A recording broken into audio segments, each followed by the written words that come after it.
Good morning, friends. Today is the fifth Sunday in Lent, also called Passion Sunday.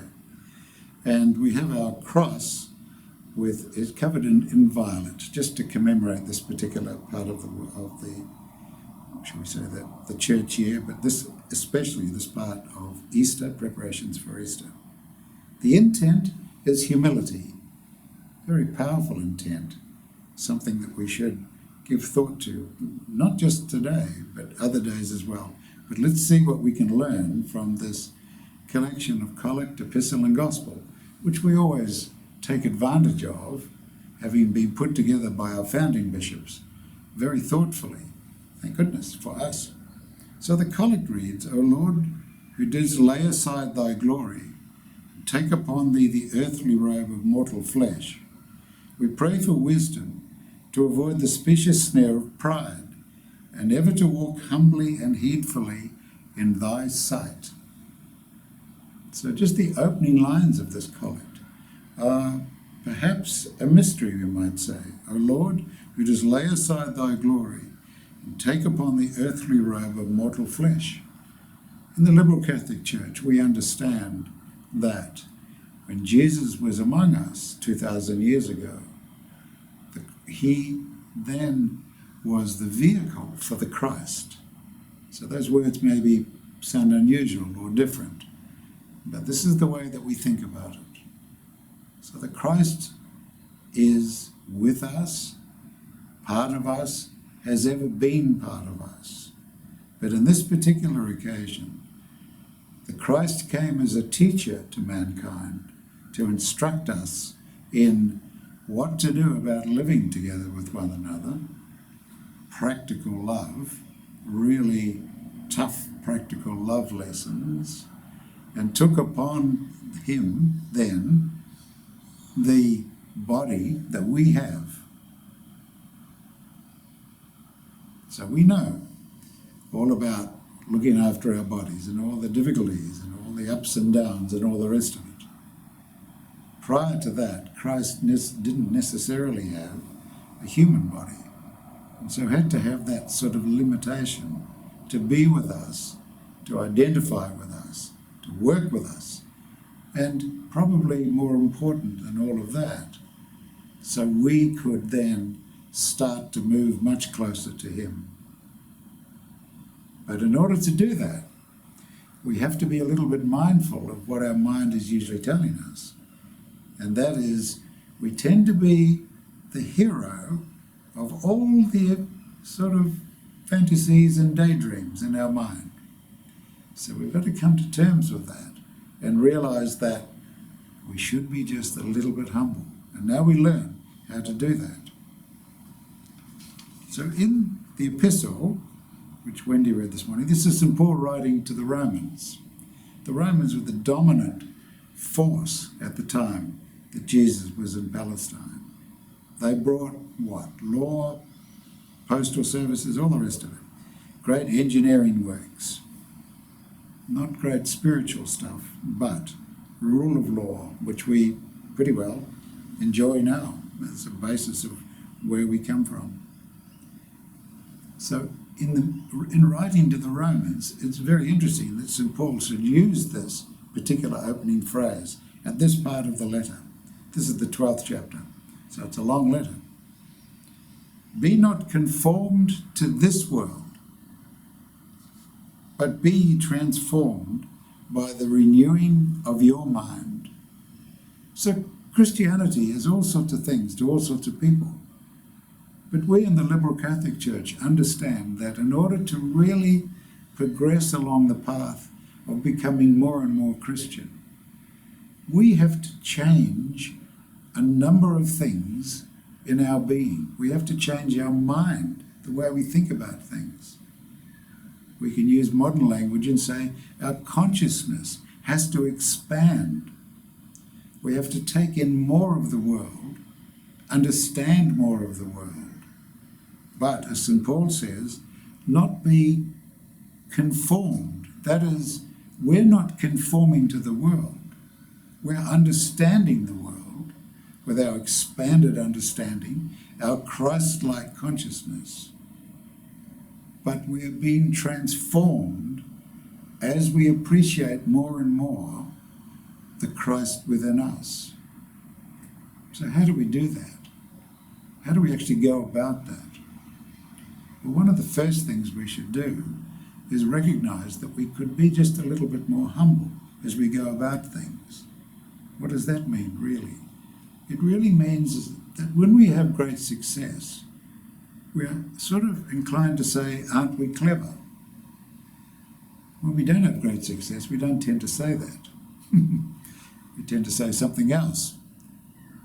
But being humble is recognizing what force flows through us. The force of God's evolution flows through us.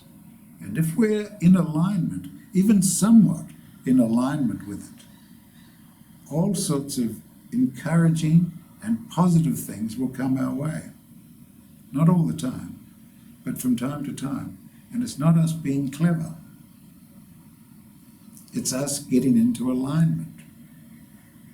In other words, if we don't work on being just a little bit mindful of who's actually doing what in our life, that God's love is flowing through us continuously, enabling us to do what we do.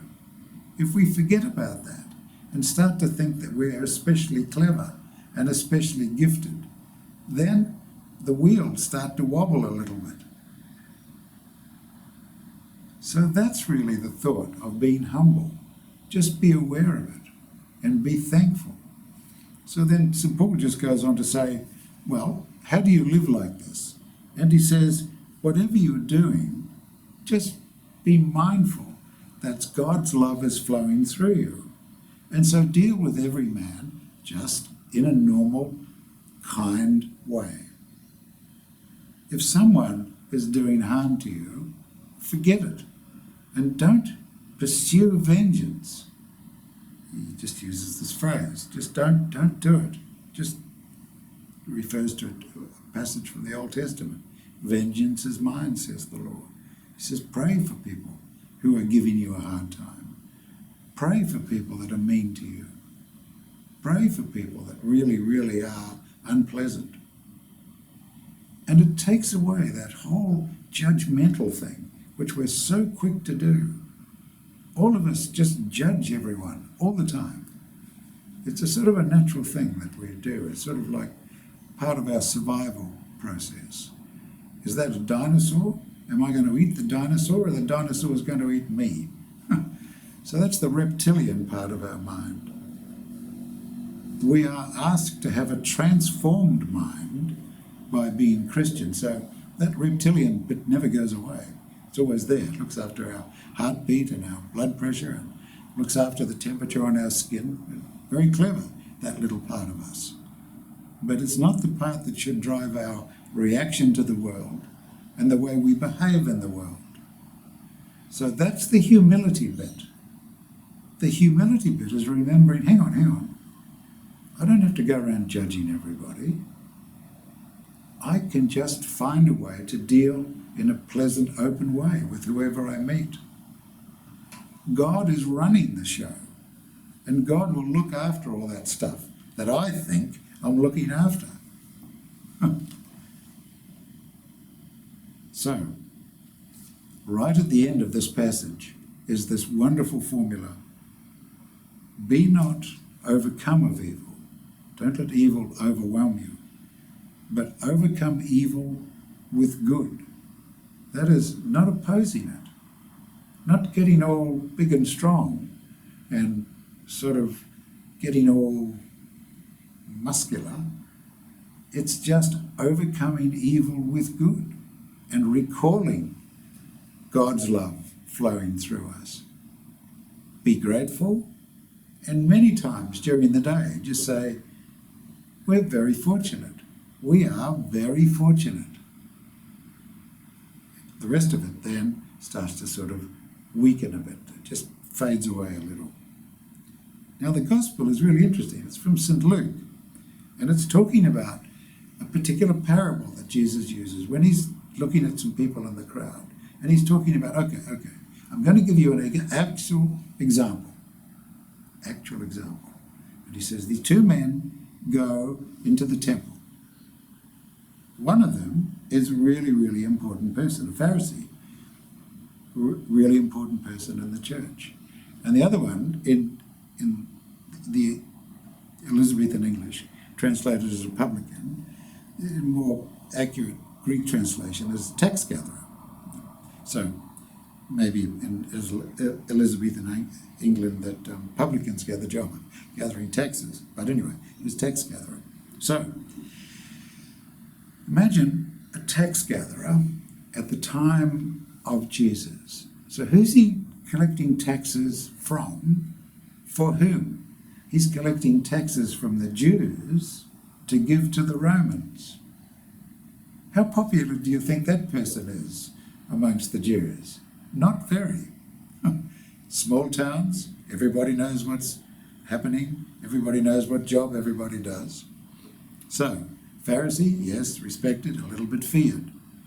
People don't necessarily seek him out. Tax person, they know exactly who that person is. And the Pharisee goes up into the temple and says with a big voice, I'm especially important. I'm a very important person. And I know I'm an important person, and I'm very pleased about that. And I'm just telling you, God, just reminding you in case it just slipped your mind. I'm a very important person. Tax gatherer really, really feels where he is in society. He's very, very intensely aware of where he sits. And he says, I'm not very proud of what I do, and I really, really want to do better in the future.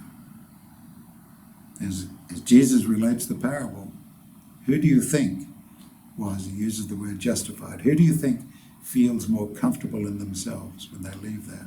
Who is visited, who is reminded by the extra flow of God's love at that moment? And he says, I tell you, the Pharisee just left there exactly the same, unchanged, unaware of how grateful he really was, acknowledging the gifts of God. The tax gatherer, who you all dislike, was humbled and aware of where he was, and was intensely aware of the gifts that God gave him. And then at the conclusion of this parable, there were some children, and some of the parents tried to bring the children in to Jesus, and the disciples, I guess, were a bit concerned of looking after him, and were just saying to the children to be quiet or just go away. And Jesus took opportunity. This is the perfect opportunity to really, really bring home this message. Is, all right, if you've heard what I've said, being humble is the essence of remembering this is God's love flowing through you. You must transform your mind and understand as a Christian. This is what you have to do. And now, right at the end, he's now given an opportunity to show the disciples and everybody else, how then is your state of mind?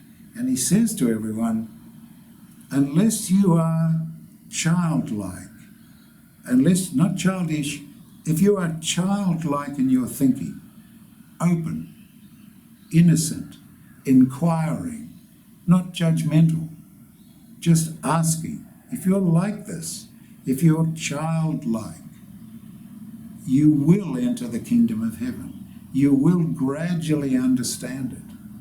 You'll gradually come to terms with what that means. What does it mean to be open? What does it mean to be a change in your thinking? What does it mean to have an expanded consciousness? What does it mean to have a soft heart so that everything is possible? So those are the lessons of today. The start of the move of Jesus towards Jerusalem. He's going to have some triumphs. People are going to be listening to what he says. But it's going to be a very strong, emotionally intense time. And so we call it the Passion Sunday, the start of that intensity. We've done our preparation. We've thought about all the different parts of ourselves we'd like to strengthen and improve, and particularly today about humility. But now People's enthusiasm will start to rise as he moves towards Jerusalem, and all the expectations of the people will be projected on Jesus, and he will have to handle that. We know how the drama comes out, but we transfer some of this to us and think about how we manage similar things in our life. So Passion Sunday, the start of that in-depth thinking, and starting this period leading up to Easter, 2 weeks out from Easter. Humility, being aware of where the good things come from in our life every day. I commend these thoughts to you this week, going forward.